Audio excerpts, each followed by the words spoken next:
ವಿದ್ಯಾರ್ಥಿಗಳೇ, ಸಂಖ್ಯೆಗಳಲ್ಲಿ ನಿಮಗೆ ಸ್ವಾಭಾವಿಕ ಸಂಖ್ಯೆಗಳು ಗೊತ್ತು. ನಿಮಗೆ ಸ್ವಾಭಾವಿಕ ಸಂಖ್ಯೆ ಎಲ್ಲಿಂದ ಪ್ರಾರಂಭ ಆಗುತ್ತೆ? ಒಂದರಿಂದ ಸ್ಟಾರ್ಟ್ ಆಗುತ್ತೆ. ಅದನ್ನ ಪೂರ್ಣ ಸಂಖ್ಯೆ ತಗೊಂಡ್ರೆ ಸೊನ್ನೆಯಿಂದ ಪ್ರಾರಂಭ ಆಗುತ್ತೆ. ಸೊನ್ನೆ ಬಿಟ್ಟಾಕಿ, ಸೊನ್ನೆ ಹೊರತುಪಡಿಸಿ ಸ್ವಾಭಾವಿಕ ಸಂಖ್ಯೆ ಒಂದರಿಂದ ಪ್ರಾರಂಭ ಆಗುತ್ತೆ. 1, 2, 3, 4 ನಾವು ಎಣಿಸಬಹುದಾದ ಸಂಖ್ಯೆನ ಸ್ವಾಭಾವಿಕ ಸಂಖ್ಯೆ ಹೇಳ್ತೀವಿ. ಆಯ್ತಾ? ಈಗ ನಾವು ಇನ್ನ ಮಾಡ್ತಿರ್ತಕ್ಕಂಥ ಪಾಠ ವರ್ಗ ಮತ್ತು ವರ್ಗಮೂಲ. ಆಯ್ತಾ? ವರ್ಗ ಅಂದ್ರೆ ವರ್ಗ, ಆ ಹೆಸರಿನ ವರ್ಗ ಘಾತಾಂಕ 2 ಇರ್ತಕ್ಕಂಥ ಸಂಖ್ಯೆನ ವರ್ಗ ಅಂತ ಹೇಳ್ತೀವಿ. ಘಾತಾಂಕ 2 ಇರ್ತಕ್ಕಂಥ ಸಂಖ್ಯೆನ ವರ್ಗ ಅಂತ ಹೇಳ್ತೀವಿ. ನಾವು ಗಣಿತದಲ್ಲಿ ಹೇಳೋದಾದ್ರೆ ನಾವು ಏನ್ ಸಂಖ್ಯೆ ತಗೊಂಡಿರ್ತೀವೋ ಅದೇ ಸಂಖ್ಯೆಯಿಂದ ಗುಣಿಸಿದಾಗ ಬರ್ತಕ್ಕಂಥ ಸಂಖ್ಯೆಯನ್ನ ನಾವು ವರ್ಗ ಸಂಖ್ಯೆ ಅಂತ ಕರಿತೀವಿ.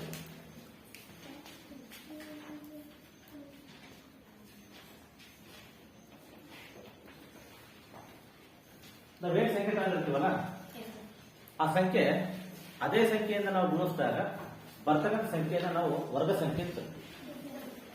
ಈಗ ನಾವು ಸ್ಟಾರ್ಟಿಂಗ್ ನೋಡೋದಾದ್ರೆ ನಾವು ವರ್ಗ ಸಂಖ್ಯೆ ಇದೆ. ನಮ್ಮ ಸ್ವಾಭಾವಿಕ ಸಂಖ್ಯೆ ಸ್ಟಾರ್ಟಿಂಗ್ 1 ಪ್ರಾರಂಭ ಆಗುತ್ತೆ. ನಾವು 1 ಈ ಸಂಖ್ಯೆಯನ್ನ ಅದೇ ಸಂಖ್ಯೆಯನ್ನ ನಾನು ಗುಣಿಸ್ತೀವಿ. 1ರ ವರ್ಗ, ಇದು ವರ್ಗ ಅಂತ ಹೇಳ್ತಾರೆ. ಯಾಕೆ ಅಂದ್ರೆ 1 2 ಬಾರಿ ಕಿಲೋಮೀಟರ್ ಆಗಿದೆ. ಇದಕ್ಕೆ ನಾವು 1ರ ವರ್ಗ ಅಂತ ಹೇಳ್ತೀವಿ. 1 ಸ್ಕ್ವೇರ್ 1ರ ವರ್ಗ. ಇದು ಬೆಲೆ ಎಷ್ಟು? 1. ಅಥವಾ 2 2 ಇಂಟು 2 2ರ ವರ್ಗ. ನೆಕ್ಸ್ಟ್ 3 3 ಇಂಟು 3 3ರ ವರ್ಗ. 4 4 ಇಂಟು 4 4ರ ವರ್ಗ. 5 5 ಇಂಟು 5 5 ಸ್ಕ್ವೇರ್ 6 6 ಇಂಟು 6 6ರ ವರ್ಗ. 7 7 ಇಂಟು 49. ಆಯ್ತಾ?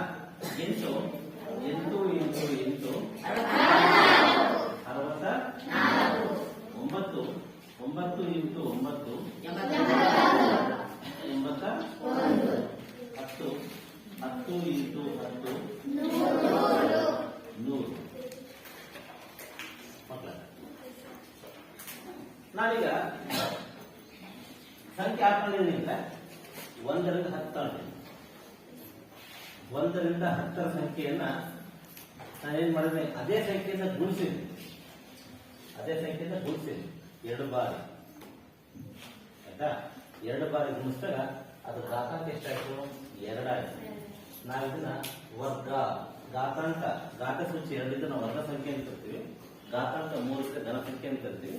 ಅದು 4 ಪಟ್ಟು 3ಕ್ಕಿಂತ ಹೆಚ್ಚಿದ್ರೆ ಅದನ್ನ ಬಹುಪದಕ್ಕೆ ಅಥವಾ ಅದಕ್ಕೆ ಹೆಸರು ಕೊಡ್ತೀವಿ. ಹೌದಲ್ವಾ? ಈಗ ಸದ್ಯಕ್ಕೆ ನಾವು ಘಾತಾಂಕ 2 ಇರ್ತಕ್ಕಂಥ ಸಂಖ್ಯೆ ನಾವು ಏನ್ ಕರಿತೀವಿ? ವರ್ಗ ಸಂಖ್ಯೆ ಅಂತ ಕರಿತೀವಿ. ಈಗ ಮಕ್ಕಳೇ ವರ್ಗ ಸಂಖ್ಯೆ ಇನ್ನ 7. ಕೇಳಪ್ಪ, ನಾನು 1ರಿಂದ 10ರವರೆಗೆ ವರ್ಗ ಸಂಖ್ಯೆ ಬರ್ತದೆ.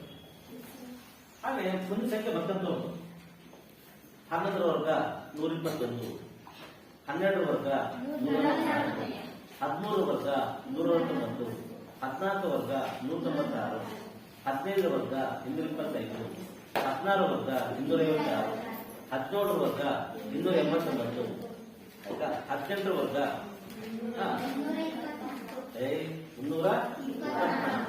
19ರ ವರ್ಗ 321, 20ರ ವರ್ಗ 400, 21ರ ವರ್ಗ 400, 22ರ ವರ್ಗ 23ರ ವರ್ಗ 599, 24ರ ವರ್ಗ 576, 25ರ ವರ್ಗ 625. ಅಟ್ಲೀಸ್ಟ್ ಮಕ್ಕಳೇ ನೀವು 1ರಿಂದ 25ರವರೆಗಿನ ವರ್ಗ ಸಂಖ್ಯೆಗಳನ್ನ ನೀವು ಮಂಡತ್ ಮಾಡ್ಕೋಬೇಕು. ಅದನ್ನ ಕಲಿಬೇಕು, ಪ್ರಾಕ್ಟೀಸ್ ಮಾಡಬೇಕು. ಯಾಕೆ ಲೆಕ್ಕ ಮಾಡಕ್ ನಮ್ಗೆ ಇದೆ. ವರ್ಗ ಆದ ತಕ್ಷಣ ಸಂಖ್ಯೆ ಅದನ್ನ ಪ್ರಾಕ್ಟೀಸ್ ಆಗಬೇಕು. ನಿಮ್ ಮಗ್ಗೆ ಪ್ರಾಕ್ಟೀಸ್ ಆಗಿದೆಯೋ ಅದೇ ರೀತಿ ಇದನ್ನು ಪ್ರಾಕ್ಟೀಸ್ ಮಾಡಬೇಕು. ವರ್ಗ ಸಂಖ್ಯೆ 1ರಿಂದ 25ರವರೆಗಿನ ಇತರ ಸಂಖ್ಯೆಗಳನ್ನ ನೀವು ಪಟ್ಟಿ ಮಾಡಿಕೊಂಡು ಈ ತರ ಬರ್ಕೊಂಡು ನೀವು ಏನ್ ಮಾಡ್ಬೇಕು? ಅದನ್ನ ಪ್ರಾಕ್ಟೀಸ್ ಮಾಡಬೇಕು. ಆಯ್ತಾ? ಈಗ ನಾವು ವರ್ಗ ಅಂತ ಹೇಳ್ತೀವಿ. 1ರಿಂದ 25 ತನಕ ಹೇಳಿದ್ವಿ ವರ್ಗ ಸಂಖ್ಯೆ. ಅದಕ್ಕೆ ದೊಡ್ಡ ಸಂಖ್ಯೆಗಳು ಬಂದಾಗ ಸ್ವಲ್ಪ ಕಷ್ಟ ಆಗುತ್ತೆ ವರ್ಗ ಗಣನೆ, ಹೌದಲ್ವಾ? ಅಂತ ಹೇಳ್ಕೊಡ್ತೀವಿ. ಈಗ ನಾವು 1ರಿಂದ 25 ವರೆಗಿನ ವರ್ಗಗಳನ್ನ ನೀವು ಪಟ್ಟಿ ಮಾಡಬೇಕು ಹೇಳಿದೆ, ಹೌದಲ್ವಾ? ಆಯ್ತಾ? 25 ವರ್ಗ ಎಷ್ಟು? 625. 24 ವರ್ಗ 573. 23 ವರ್ಗ 22 ವರ್ಗ 21 ವರ್ಗ 20 ವರ್ಗ 20 ವರ್ಗ 400, 10 ವರ್ಗ 100, 5 ವರ್ಗ 25, 15 ವರ್ಗ 225. ಹೌದಲ್ರಿ? ವರ್ಗ ಸಂಖ್ಯೆ SSLC ಲೆಕ್ಕ ಮಾಡಬೇಕಾದ್ರೆ ಬಹಳ ಕಡೆ ಬರುತ್ತೆ. 9th ಬರುತ್ತೆ, 8th ಮುಂದೆ ಬರುತ್ತೆ, ಭಾಗ 8 ಬರುತ್ತೆ, ವರ್ಗ ಸಂಖ್ಯೆಗಳು ಬರುತ್ತೆ. ಲೆಕ್ಕಗಳು ವರ್ಗ ಸಂಖ್ಯೆ ಮಂದಟ್ಟಾಗ ಮಾತ್ರ ಬರುತ್ತೆ. ಆಯ್ತಾ? ಈಗ ವರ್ಗ ಸಂಖ್ಯೆಯಲ್ಲಿ 1ರಿಂದ 25 ವರ್ಗಗಳನ್ನು ನೋಡೋಣ. ಈಗ ನಾವು ವರ್ಗ ಸಂಖ್ಯೆಯಲ್ಲಿ ಜಸ್ಟ್ ಒಂದು ಟ್ರಿಕ್. ಈಗ 1ರ ವರ್ಗ, ಈಗ ನೋಡಿದ್ರೆ 1ರ ವರ್ಗ ಏನ್ ನೋಡಿದ್ವಿ ನಾವು? 1 ನೋಡಿ. 11ರ ವರ್ಗ 111ರ ವರ್ಗ 1 2 3 1 2 ಅಂದ್ರೆ ಇದು ಸಂಖ್ಯೆ ಇದೆ. 1 2 3 4 1 2 3 4 ಆಯ್ತಾ? 4 ನೆಕ್ಸ್ಟ್ 1 2 3 4 5 1 2 3 4. ಈಗ ನಾವು ಸಂಖ್ಯಾ ಪಿರಮಿಡ್ ಅಂತ ಕರಿತೀವಿ ವರ್ಗದಲ್ಲಿ. ಅಂದ್ರೆ ಇದು ಒಂಥರ ಮ್ಯಾಜಿಕ್ ಇದ್ದಾಗ. ಅದೇ ರೀತಿ ಮಕ್ಕಳೇ, ನಾವು ವರ್ಗ ಸಂಖ್ಯೆ ಹೇಳಿದ್ವಿ. ನಾವು ವರ್ಗ ಸಂಖ್ಯೆ ಇದೇ ನಾವು ವರ್ಗ ಬರ್ಕೊಂಡಿದ್ದೀವಲ್ಲ. 1ರ ವರ್ಗ ಎಷ್ಟು ಬಂತು? 1ರ ವರ್ಗ 1. ಆಯ್ತಾ? ಈ 1ಕ್ಕೆ ವರ್ಗಮೂಲ 1. 2ರ ವರ್ಗ ಎಷ್ಟು? 4. ಇದರ ವರ್ಗಮೂಲ ಎಷ್ಟು? 3ರ ವರ್ಗ ಎಷ್ಟು? 9. ಇದರ ವರ್ಗಮೂಲ 4ರ ವರ್ಗ ಎಷ್ಟು? 16. ಇದರ ವರ್ಗಮೂಲ. ಈ ರೀತಿ ನಾವು ವರ್ಗಮೂಲವನ್ನ 1ರ ವರ್ಗ ಬರ್ಕೊಂಡಿದ್ದೀವಿ. ಇದು ವರ್ಗಮೂಲ ಚಿಹ್ನೆ. ವರ್ಗಮೂಲ ಎಷ್ಟು ಬಂತಲ್ಲೇ? 1. 2ರ ವರ್ಗ ಎಷ್ಟು? 4. ಇದರ ವರ್ಗಮೂಲ ಎಷ್ಟು? 2. 3 ವರ್ಗ ಎಷ್ಟು? 9. ಇದರ ವರ್ಗಮೂಲ ಎಷ್ಟು ಬಂತು? 3. 4ರ ವರ್ಗ 16. ಇದರ ವರ್ಗಮೂಲ ಎಷ್ಟು ಬಂತು? 4. ಇದೇ ರೀತಿ ನಾವು ವರ್ಗಮೂಲ ಮಾಡ್ತಾ ಹೋಗ್ತೀವಿ ಮಕ್ಕಳ. ಅದೇ ರೀತಿ ನಾವು ನೆಕ್ಸ್ಟ್ ಇದರಲ್ಲಿ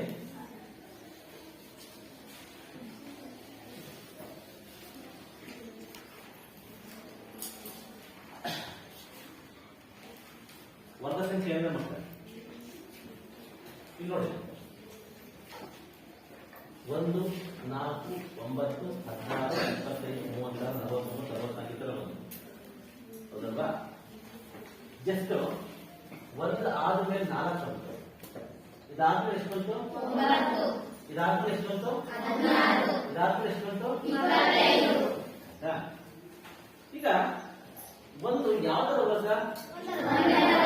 4 9 16 25 ನಾವು ಇದರ ಬಂದು square square square square square. ಆಯ್ತು, ನೀವು ಕೇಳುದು ಸರ್, ಈಗ 1ರಿಂದ 4ರವರೆಗೆ ಎಷ್ಟು ಸಂಖ್ಯೆ ಬರುತ್ತೆ? 2 ಬರುತ್ತೆ, 3 ಬರುತ್ತೆ. 1ರಿಂದ 4ರ ನಡುವೆ 2 ಮತ್ತು 3 ಸಂಖ್ಯೆ ಬರುತ್ತೆ. ಅದಕ್ಕೆ ವರ್ಗಮೂಲ ಇಲ್ವಾ? ಒಂದು ಡೌಟ್ ಬರುತ್ತೆ. ಅದೇ ರೀತಿ 4 ಮತ್ತು 9ರ ನಡುವೆ ಸಂಖ್ಯೆ ಬರುತ್ತೆ. 5 6 7 8 ಅದಕ್ಕೆ ವರ್ಗಮೂಲ ಇಲ್ವಾ ಡೌಟ್ ಬರುತ್ತೆ. ನೆಕ್ಸ್ಟ್ 9 ಮತ್ತು 16 ನಡುವೆ ಸಂಖ್ಯೆ ಬರುತ್ತೆ. 10, 11, 12, 13, 14, 15 ಅವು ವರ್ಗಮೂಲ ಇಲ್ವಾ? ಪ್ರತಿ ಒಂದು ಸಂಖ್ಯೆಗೆ ಮಕ್ಕಳು ವರ್ಗಮೂಲ ಇದೆ. ನಾವು ಇಲ್ಲಿ ಬರೆದಿರ್ತಕ್ಕಂಥ ಏನಪ್ಪಾ ಅಂದ್ರೆ ಸಿಂಪಲ್ ಆಗಿರ್ತಕ್ಕಂಥ ವರ್ಗ ಸಂಖ್ಯೆ. 1ರ ವರ್ಗ 1, 2ರ ವರ್ಗ 4, 3ರ ವರ್ಗ 9, 4ರ ವರ್ಗ 16, 5ರ ವರ್ಗ 25, 6ರ ವರ್ಗ 35 ಬರ್ಕೊಂಡು ಹೋಗಿ ನಾವು. ಆದ್ರೆ ಈ ವರ್ಗ ಸಂಖ್ಯೆ ನಡುವೆ ಬರ್ತಕ್ಕಂಥ ಸಂಖ್ಯೆಯಲ್ಲಿ ವರ್ಗಮೂಲ ಇದೆಯಾ? ಇದೆ. ಈಗ ನಾನು ಬರ್ತೀನಿ ನೋಡಿ, 1 ಆದ್ಮೇಲೆ ಯಾವ ಸಂಖ್ಯೆ ಬರುತ್ತೆ? 2. 2ಕ್ಕೆ ವರ್ಗಮೂಲ ಇದೆಯಾ? ಇದೆ ಮಕ್ಕಳು. ನಾವು ವರ್ಗಮೂಲವನ್ನ ನಾವು ಈ ತರ ಸೂಚಿಸ್ತಾ ಹೌದಲ್ವಾ? √2 ಇದಕ್ಕೆ ವರ್ಗಮೂಲ ಕಂಡಿಬೇಕು. ಅದೇ √1 ಅಂತಿದ್ರೆ ನೀವು ಪಟ್ಟಕ್ಕೆ ಏನು ಮಾಡ್ತೀರ? ಎಷ್ಟು? ಹೌದಲ್ಲ? ಈಗ √3 ನನಗೆ ಗೊತ್ತಿಲ್ಲ. ಅದೇ √4 ನನಗೆ ಗೊತ್ತು. ಎಷ್ಟು? ಯಾಕಂದ್ರೆ 4ರ ವರ್ಗಮೂಲ ಎಷ್ಟು? 2. ನೆಕ್ಸ್ಟ್ √5 ಬರುತ್ತೆ, ಗೊತ್ತಿಲ್ಲ. √6 ಗೊತ್ತಿಲ್ಲ. √7 ಗೊತ್ತಿಲ್ಲ. √8 ಗೊತ್ತಿಲ್ಲ. √9 ಗೊತ್ತು. ಎಷ್ಟು? 3. ಅರ್ಥ ಆಗ್ತಿದೆಯಲ್ಲ? ಹಾಗಾದ್ರೆ ಇಲ್ಲಿ √1 1 ಬಂತು, √4 2 ಬಂತು. ಹಾಗಾದ್ರೆ √9 ಎಷ್ಟು ಬಂತು? 3 ಬಂತು. ಹಾಗಾದ್ರೆ ಇದ್ರ ನಡುವೆ ಬರ್ತಕ್ಕಂಥ ಸಂಖ್ಯೆಗಳಿಗೆ ವರ್ಗಮೂಲ ಇದೆಯಾ? ಇದೆ. ವರ್ಗಮೂಲ ಇದೆ. ಅದನ್ನು ಯಾವ ವಿಧಾನದಿಂದ ಕಂಡಿಡ್ತೀವಿ ನಾವು? ಭಾಗಾಕಾರ ವಿಧಾನ. ಯಾವ ವಿಧಾನ? ಭಾಗಾಕಾರ ವಿಧಾನದಿಂದ ನಾವು ವರ್ಗಮೂಲವನ್ನು ಕಂಡಿದ್ದೀವಿ. ನಾವು ಭಾಗಾಕಾರ ವಿಧಾನದಲ್ಲಿ ವರ್ಗಮೂಲ ಕಂಡಿಬೇಕಾದ್ರೆ ನಾವು ಭಾಗಾಕಾರ ಅಂದ್ರೆ ನಮ್ಮ ಮಾಮೂಲಿ ಭಾಗಾಕಾರ ಅಲ್ಲ, ವಿಶೇಷವಾದ ಭಾಗಾಕಾರ. ಫಾರ್ ಎಕ್ಸಾಂಪಲ್ ಈಗ ನಾವು ಚಿಕ್ಕ ಸಂಖ್ಯೆ ತಾಂತೀನಿ, 2 ತಾಂತೀನಿ. ಆಯ್ತು, 2ರ ತಾಂತೇನೆ, ನಾನು 2ರ ವರ್ಗಮೂಲ ಕಂಡೆ ಕೊಟ್ಟಿದ್ದೇನೆ. ನಾವ್ ಏನ್ ಸಂಖ್ಯೆ ತಾಂಡಿರ್ತೀವೋ ಆ ಸಂಖ್ಯೆಯ ಹಿಂದಿನ ವರ್ಗ ಸಂಖ್ಯೆ ನೋಡಿ. ಈಗ 2ರ ಹಿಂದಿನ ವರ್ಗ ಸಂಖ್ಯೆ ಯಾವುದು? 1 ಹಿಂದೆ ಬಂತು. 1 ಬಂದ್ರಿ 1. ನಾನು ಬರ್ಕೊಂಡ್ರೆ ಏನಪ್ಪ? ವರ್ಗ ಸಂಖ್ಯೆ ಬರ್ಕೊಂಡಿದ್ದೆ. ವರ್ಗ ಸಂಖ್ಯೆ ಬರ್ಕೊಂಡಿದ್ದೆ. ಇದು ಒಂದು ವರ್ಗ ಸಂಖ್ಯೆ. 1 ಹೆಂಗ್ ಬಂತು? 1 ಬಂದ್ರಿ 1. ಆಯ್ತು, 2ರಲ್ಲಿ 1 ಕಳಿತೀನಿ, 1 ಬಂತು. ಇಲ್ಲಿ ಏನ್ ಸಂಖ್ಯೆ ಕಾಣಿರ್ತೀನೋ ಅದೇ ಸಂಖ್ಯೆಯಿಂದ ಕೂಡ್ತೀನಿ ಮಕ್ಕಳ, 2 ಆಯ್ತು. ಆದ್ರೆ ಇಲ್ಲಿ ಸಂಖ್ಯೆ ಚಿಕ್ಕದಾಯ್ತು, ಇಲ್ಲಿ ದೊಡ್ಡದಾಯ್ತು. ನಾನ್ ಮಾಡ್ತೀನಿ, ಇಲ್ಲಿ ಪಾಯಿಂಟ್ ದಶಾಂಶ ಸ್ಥಾನ ಇಡ್ತೀನಿ. ನಮ್ಮ ಮಾಮೂಲಿ ಭಾಗಾಕಾರದಲ್ಲಿ ನಾವು ಭಾಗಾಕಾರ ಮಾಡಿದಾಗ ದಶಾಂಶ ಬಿಂದು ಇಡ್ತೀವಿ ನಾವು. ನಮ್ಮ ಮಾಮೂಲಿ ಭಾಗಾಕಾರದಲ್ಲಿ ದಶಾಂಶ ಬಿಂದು ಇಟ್ಟಾಗ ಅದು 1 0 ಕೊಡುತ್ತೆ ಅಷ್ಟೇ. 1 0 ಕೊಡೋದು ನಾವು ಕೊಡಪ್ಪ 1 0 ಕೊಡುತ್ತದೆ. ಆದ್ರೆ ನಮ್ಮ ಭಾಗಾಕಾರ ವಿಧಾನದಲ್ಲಿ ವರ್ಗಮೂಲ ಕಂಡಿಬೇಕಾದ್ರೆ ಒಂದು ಪಾಯಿಂಟ್ ದಶಾಂಶ ಎಷ್ಟು 0 ಕೊಡುತ್ತೆ? 2 0 ಕೊಡುತ್ತೆ. ಎಷ್ಟು 0 ಕೊಡುತ್ತೆ? 2 0. ದಶಾಂಶ ಬಿಂದು ಇಟ್ಟಿದ್ರೆ 2 0 ಕೊಡ್ತದೆ. ಎಷ್ಟಾಯ್ತೀಗ? 100 ಆಯ್ತು. ನಾನು ಸಂಖ್ಯೆಯನ್ನು ಇಲ್ಲಿ ಕೊಟ್ರೆ ಆ ಸಂಖ್ಯೆ ಅಲ್ಲಿ ಬರ್ಬೇಕು. ಈಗ ನಾನು ನೆಕ್ಸ್ಟ್ ಇಲ್ಲಿ ಸಂಖ್ಯೆ ಹಾಕ್ತೀನಿ, ಅದೇ ಸಂಖ್ಯೆ ಇಲ್ಲಿಗೆ ಹಾಕ್ತೀನಿ. ಫಾರ್ ಎಕ್ಸಾಂಪಲ್ ಈಗ ನಾನು 4 ಕೊಡ್ತೀನಿ, ಇಲ್ಲಿ 4 ಗುಣಿಸಣಿ. 4 4 16. ಒಂದೆಷ್ಟ? 4 2 8 1 9. ಎಷ್ಟು ಬಿಡ್ತು? 4. ಮತ್ತೆ ಇಲ್ಲಿ 4 ಸೇರ್ಸೋಣ, ಎಷ್ಟಾಯ್ತು? 28. ನಾನು ಅದೇ ಸಂಖ್ಯೆನ ಕೂಡ್ಕೋಬೇಕು ಅಂತ ಹೇಳ್ತೇನೆ. 28. ಮತ್ತೆ ಚಿಕ್ಕದಾಯ್ತು, ವರವನ್ನು ಬಿಡ್ತಾ ಇದ್ದೀನಿ. ಯಾರಿಗೆ? ಪಾಯಿಂಟ್. 2 0 ಕೊಡುತ್ತೆ, 2 0 ಕೊಡ್ತೀನಿ. 400 ಆಯ್ತು. ನಾನು ಇಲ್ಲಿ 2 ಕೊಟ್ಟರೆ ಏನಾಗುತ್ತೆ? 282 ಆಗುತ್ತೆ. 200 ಇಲ್ಲಿ 2 ಕೊಟ್ಟರೆ 282 ಆಗುತ್ತೆ. 282 ಜಾಸ್ತಿ ಆಗುತ್ತೆ. ನಾನು ಎಷ್ಟು ಕೊಡ್ತೀನಿ? 1 ಕೊಡ್ತೀನಿ, ಇಲ್ಲಿ 1 ಕೊಡ್ತೀನಿ. ಇಲ್ಲಿ ಏನ್ ಸಂಖ್ಯೆ ಕೊಡ್ತು ಅದೇ ಸಂಖ್ಯೆ ಇಲ್ಲಿ ಕೊಡಬೇಕು. 281 1 281 ಸಾಕು ಮಕ್ಕಳ. 2 ದಶಾಂಶ ತಿಳಿಸಿ ನಾನು. ಹಾಗಾದ್ರೆ √2ಕ್ಕೆ ವರ್ಗಮೂಲ ಎಷ್ಟು ಬಂತು? 1.41. ಇದನ್ನು ನೀವು ಮಕ್ಕಳು ಕಲಿಬೇಕಾಗಿದೆ. ಭಾಗಾಕಾರ ವಿಧಾನದಲ್ಲಿ ವರ್ಗಮೂಲ ಇದೆಯಲ್ಲ ಅದು ವೆರಿ ಇಂಪಾರ್ಟೆಂಟ್ ಮಕ್ಕಳ. ಈ ಮುಂದಿನ ಹೈಯರ್ ಕ್ಲಾಸ್ ಹೋದ್ರೆ ವರ್ಗಮೂಲ 2 ದಶಾಂಶ ಸ್ಥಾನಕ್ಕೆ ಸರಿಯಾಗಿ ಪಟ್ ಪಟ್ ಅಂತ ಹೇಳಿರ್ಬೇಕು. ಫಸ್ಟ್ ಆ ಸಂಖ್ಯೆ ಯಾವ್ದು ನಡುವೆ ಬರುತ್ತೆ. ಈಗ ನಾನು 2 ತೋರಿಸ್ತೆ, 2 ಯಾವ್ದು ನಡುವೆ ಇದೆ, 1 ಮತ್ತು 2 ನಡುವೆ ಇದೆ. ನಮಗೆ ನಮ್ ಬರ್ತಕ್ಕಂಥ ಆನ್ಸರ್ 1 ಆದ ನಂತರ 2ರ ಹಿಂದಿನ ಸಂಖ್ಯೆಗಳು ಬರ್ತವೆ. ಈಗ ಎಷ್ಟು ಬಂತು, ಈಗ 1.41 ಬಂತು. 1.41 ಎಲ್ಲಿದೆ, 1 ಮತ್ತು 2ರ ನಡುವೆ ಇದೆ, ಹೌದಲ್ವಾ? 1.41 1 ಮತ್ತು 2ರ ನಡುವೆ ಇದೆ. ಆಯ್ತು, ಇನ್ನೊಂದು ಸಂಖ್ಯೆ ಇದೆ, ಯಾವುದು, 3 ಮಾಡ್ತೀನಿ. ಈಗ ಅದೇ ರೀತಿ ನಾನು 3 ನಾನು 3 ಮಾಡ್ಬೇಕಾದ್ರೆ 3ರ ಹಿಂದಿನ ವರ್ಗ ಸಂಖ್ಯೆ 1, ಹೌದಲ್ರಿ? 3ರ ಹಿಂದಿನ ವರ್ಗ ಸಂಖ್ಯೆ 1. ಇಲ್ಲೆಲ್ಲ ಬರೆದ್ಬಿಟ್ಟಿದ್ದೀನಿ. 1 ಆದ್ಮೇಲೆ ಎಷ್ಟು ಬರುತ್ತೆ ವರ್ಗ ಸಂಖ್ಯೆ 4. ನಾನ್ ತಗೊಂಡ್ರೆ ಎಷ್ಟಲ್ಲಿ 3ರ ಹಿಂದಿನ ವರ್ಗ ಸಂಖ್ಯೆ ಯಾವುದು, 1 ಹೆಂಗ್ ಬಂತು, 1 ಓನ್ಲಿ 1 ಹಾಕಂತ, 1 ಓನ್ಲಿ 1. 3 1 ಕಳೆದ್ರೆ ಎಷ್ಟು ಬಂತು, 2. 1 1 ಸೇರಿಸುತ್ತೆ, ಎಷ್ಟಾಯ್ತು, ಈಗ ಪಾಯಿಂಟ್ ಇಡ್ತೀನಿ, 2 ಕೊಡುತ್ತೆ, 200 ಆಯ್ತು. ಇಲ್ಲಿಗೂ ಸಂಖ್ಯೆ ಕೊಡ್ತೀನಿ. ಇನ್ನು ಸ್ವಲ್ಪ ನಿಮ್ಗೆ ಮಕ್ಕಿ ಬರ್ಬೇಕು ನಿಮ್ಗೆ. ಈಗ 24 4 96 ಆಯ್ತು, ನೋಡಿರ್ಬೋದು. ಇದೆಷ್ಟಿದೆ, 200 ಇದೆ. 5 ಕೊಟ್ರೆ ಚಿಕ್ಕದಾಗುತ್ತೆ, 6 ಕೊಟ್ರೆ ಚಿಕ್ಕದಾಗುತ್ತೆ, 7 ಕೊಡ್ತೀನಿ ನೋಡಿ. ಇಲ್ಲಿ 7 ಕೊಡ್ತೀನಿ, ಇಲ್ಲಿ 7 ಕೊಡ್ತೀನಿ. 7 ನೋಡಿ 49, 4 ಲಕ್ಷ. 7 ನೋಡಿ 49 4 ಲಕ್ಷ. ನೆಕ್ಸ್ಟ್ 7 ನೋಡಿ 14, 14 4 18, 14 4 18. ನೆಕ್ಸ್ಟ್ ನಾನು ಮಾಡ್ತೇನೆ, ಕಳಿತೇನೆ. 10 9 ಕಳೆದ ಎಷ್ಟು ಬಂತು, 1. 1 ದಶಕ ತಗೊಂಡಿದ್ದೆ, 9 ಗಂಟು ಹೋದ್ರೆ 1 ದಶಕ ತಗೊಂಡಿದ್ದೆ, 1.0 ಆಯ್ತು. ಈಗ 7 7 ಸೇರಿಸ್ತೇನೆ, ಎಷ್ಟಾಯ್ತು, 34 ಆಯ್ತು. 7 7 14 ಒಂದು ದಶಕ ಕಳಿಸ್ತದೆ, 34 ಆಯ್ತು. ಇಲ್ಲಿ ಪಾಯಿಂಟ್ ಇದೆ, 2 0 ಕೊಡು, 1100 ಆಯ್ತು. ನಿಮ್ ಮಗ್ಗಿ ಬರ್ಬೇಕು, 340 ಚಿಲ್ಲರೆ. ಇಲ್ಲಿ ಸಂಖ್ಯೆ ಕೊಟ್ಟರೆ 300 ಚಿಲ್ಲರೆ ಆಗುತ್ತೆ. 3 4 12 ಜಾಸ್ತಿ ಆಯ್ತು, 2 ಕೊಡ್ತೇನೆ, ಅಲ್ಲ 3 ಕೊಡ್ತೇನೆ, ಕೊಡೋಣ. 3 3ಲಿ 4 3ಲಿ 1 ದಶಕ, 3 9 1 ಸಾಕು. ನಿಮ್ಗೆ ರೂಟ್ ಆಫ್ 3 ವರ್ಗಮೂಲ ಎಷ್ಟು ಬಂತು, 1.73.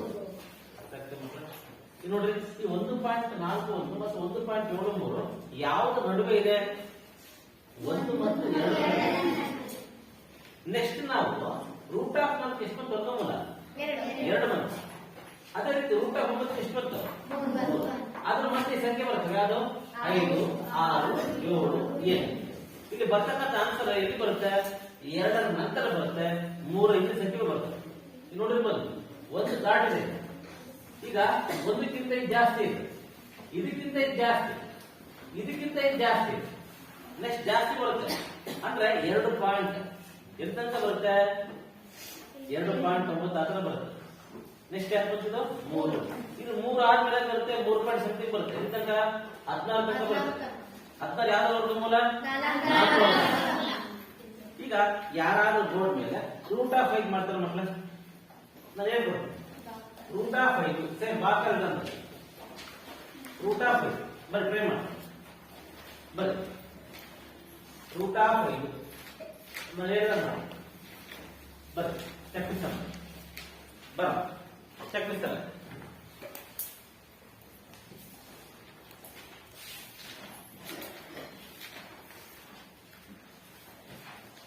ಹೇಳ್ಬೇಕಲ್ರಿ, ನೀವೇನ್ ಮಾಡಿದೆ ಅಂತ ಹೇಳ್ರಿ. 1 ನಿಮಿಷ. 5ರ ಹಿಂದಿನ ವರ್ಗ ಸಂಖ್ಯೆ ಯಾವುದು, 4.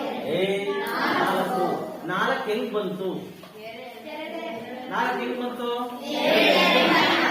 ಹೌದಲ್ವಾ? 4 ಹೆಂಗ್ ಬಂತ, 2 ಹೇಳಿ.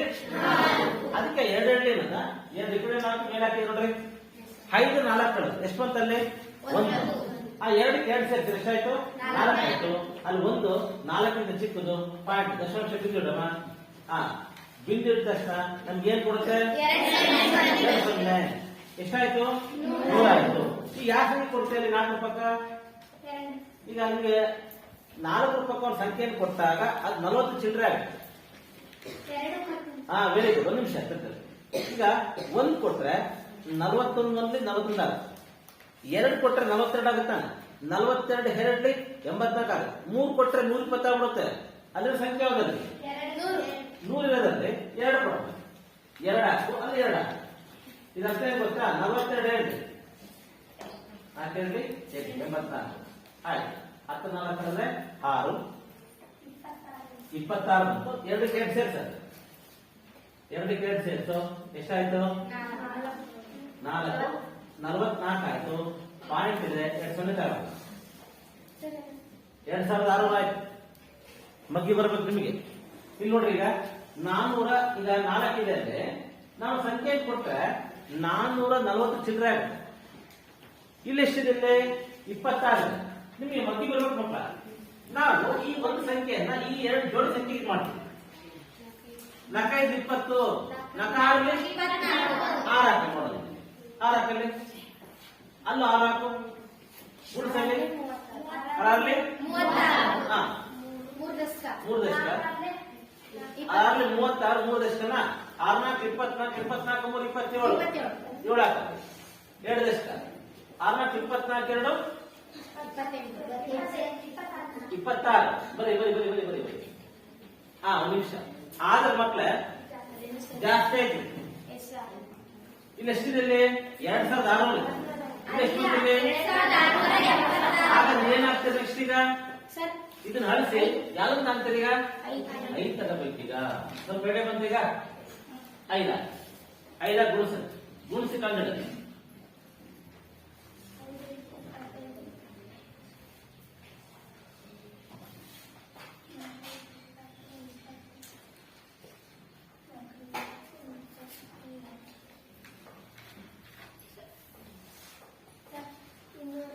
ಸಾಕು 2220 ನೋಡಿ. ಈಗ ನಾವು √5ಕ್ಕೆ ವರ್ಗಮೂಲ ಕಂಡಿದ್ರೆ ಎಷ್ಟು ಬಂತು? 2.25 ಬಂತು. ಇದು 2 ದಶಾಂಶ ಸ್ಥಾನಕ್ಕೆ ಸರಿಯಾಗಿ ಮಾಡಿ. ಯಾವಾಗ ನಾವು ವರ್ಗಮೂಲವನ್ನ ಕೆಲವೊಂದು ಬಾರಿ 1 ದಶಾಂಶಕ್ಕೆ ಅಂತ ಸಾಮಾನ್ಯ 2 ದಶಾಂಶ ಸ್ಥಾನಕ್ಕೆ ಇಡಬೇಕು. ಆಯ್ತಾ? ಅದೇ ರೀತಿ ನಾವು √6 ಈಗ ನಾವು ಮಾಡ್ತಿರೋ ಸಂಖ್ಯೆ ಏನಪ್ಪ ಅಂದ್ರೆ ಒಂದು ಸಂಖ್ಯೆಯುಳ್ಳ ವರ್ಗಮೂಲ ಕಂಡಿದ್ದೀವಿ. 2 ಸಂಖ್ಯೆ ಎಲ್ಲಿ ಸ್ಟಾರ್ಟ್ ಆಗುತ್ತೆ? 10ರಿಂದ ಸ್ಟಾರ್ಟ್ ಆಗುತ್ತೆ. ಹೌದಲ್ವಾ? 10 ಯಾವ್ದು ನಡುವೆ ಬರುತ್ತೆ? 3 3 9 9 ವರ್ಗಮೂಲ ಎಷ್ಟು? 3. ಅದಾದ್ಮೇಲೆ ಎಷ್ಟೇ 10 ಬರ್ತಾನೆ. 3ಕ್ಕಿಂತ ಜಾಸ್ತಿ 16 ವರ್ಗಮೂಲ ಎಷ್ಟು? 4. 3ಕ್ಕಿಂತ ಜಾಸ್ತಿ 4ಕ್ಕಿಂತ ಕಡಿಮೆ. ಈಗ 10 ತೋರಿಸ್ತೀನಿ ನೋಡಿ. 10ರ ವರ್ಗಮೂಲ 10ರ ವರ್ಗಮೂಲ ಯಾವ ದಾಖಲೆ ಬರುತ್ತೆ? 3 ಬರ್ತಾನೆ. ಈಗ 10ಕ್ಕೆ ನಾವು ಮಾಡೋದಾದ್ರೆ ನೋಡಿದ್ರೆ 10ರಿಂದ ಒಂದು ಸಂಖ್ಯೆ ಎಷ್ಟು? 9 ಯಾಕೆ ಬರುತ್ತೆ? 3 3ಲಿ 1 19 ಕಳೆದ ಎಷ್ಟು? 3ಕ್ಕೆ 3 ಸೇರಿಸಿ ಎಷ್ಟಾಯ್ತು? ಪಾಯಿಂಟ್ ಎಷ್ಟು? 0. ಆಯ್ತಾ? ಇಲ್ಲಿ 2 ಕೊಟ್ರೆ 62ರಲ್ಲಿ 124 ಆಯ್ತು. ನಾನೇನ್ ಮಾಡ್ತೇನೆ? ಎಷ್ಟು ಕೊಡ್ತೇನೆ? 1 ಕೊಡ್ತೇನೆ. 61 10 ಹೋದ್ರೆ 9. ನೆಕ್ಸ್ಟ್ 9ರಲ್ಲಿ 6 ಹೋದ್ರೆ 3 1 ಸೇರಿಸ್ತೇನೆ. ಎಷ್ಟಾಯ್ತು? 62. ಪಾಯಿಂಟ್ ಇದೆ 0 ಕೊಡ್ತೇನೆ ಏನ್ರಿ? ಇದು ಸಂಖ್ಯೆ ಕೊಡೋಣ. ಈಗ 6 ಮುಗಿ ಬರ್ಬೇಕು. 6 5 30 6 6ಲಿ 36 6 ಕೊಟ್ಬಿಡೋಣ ನೋಡಿ. 6 ಕೊಡ್ತೀನಿ. 6 ಕೊಟ್ಟು 6ರಲ್ಲಿ 36 3 ದಶಕ 6ರಲ್ಲಿ 12 12 3 15 1 ದಶಕ 6ರಲ್ಲಿ 36 1 30. ಹಾಗಾದ್ರೆ ವರ್ಗಮೂಲ ಎಷ್ಟು ಬಂತು? ಊಟ ಬಂದಕ್ಕೆ ಎಷ್ಟು ಬಂತು? 3.16. ಅದೇ ರೀತಿ ಮಕ್ಕಳೇ ನಿಮಗೆ ವಿಶಿಷ್ಟವಾದ ಸಂಖ್ಯೆ ಗೊತ್ತಿದೆ.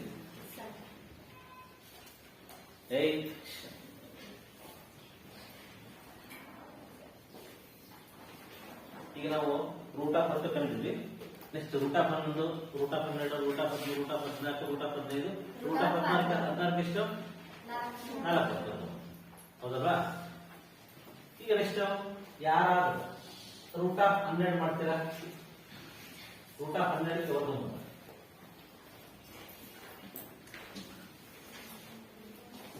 ಮಾಡಿ ನಿಮಿಷ ಮಾಡಿ ತೋರಿಸ್ಬೇಕು. ರೂಟ್ ಆಫ್ 12ಕ್ಕೆ ವರ್ಗಮೂಲ ಕಂಡಿದೆ.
ಬರಲಿಲ್ಲ.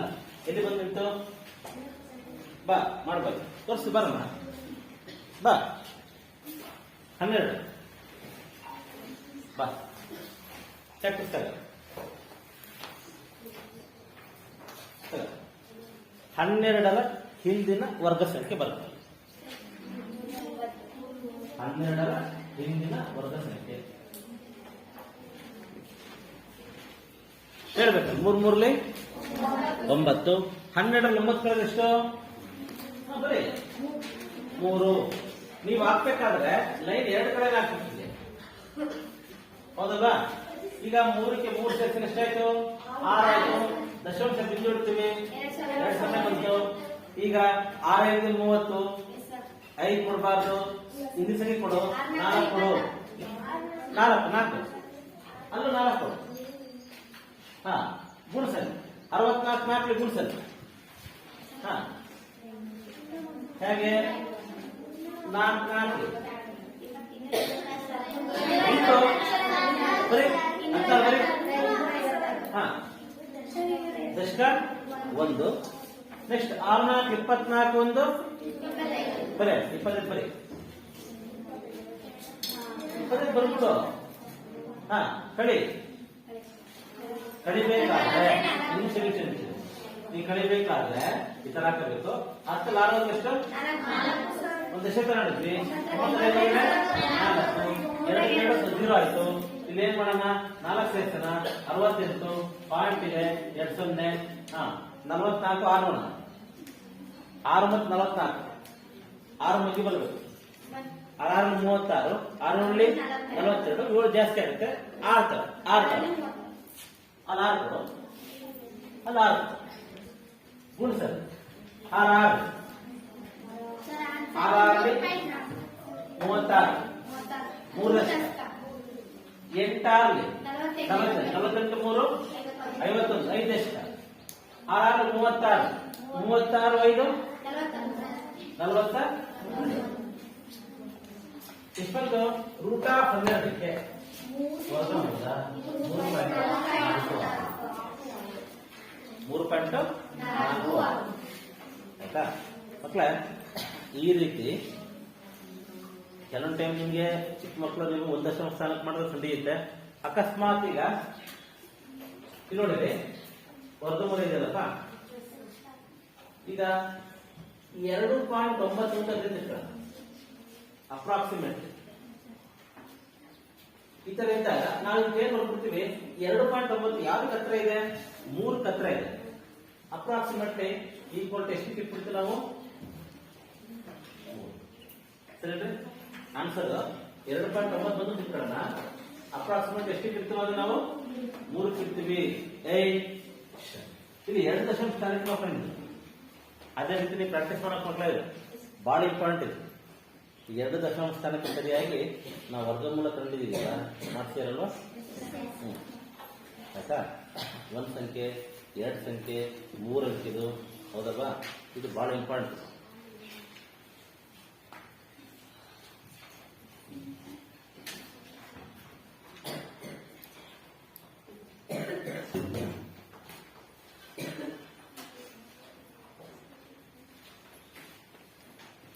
ನಾವು ಇಲ್ಲಿವರೆಗೂ ವರ್ಗ ಮತ್ತು ವರ್ಗಮೂಲ ನಾವು ತಿಳ್ಕೊಂಡ್ವಿ.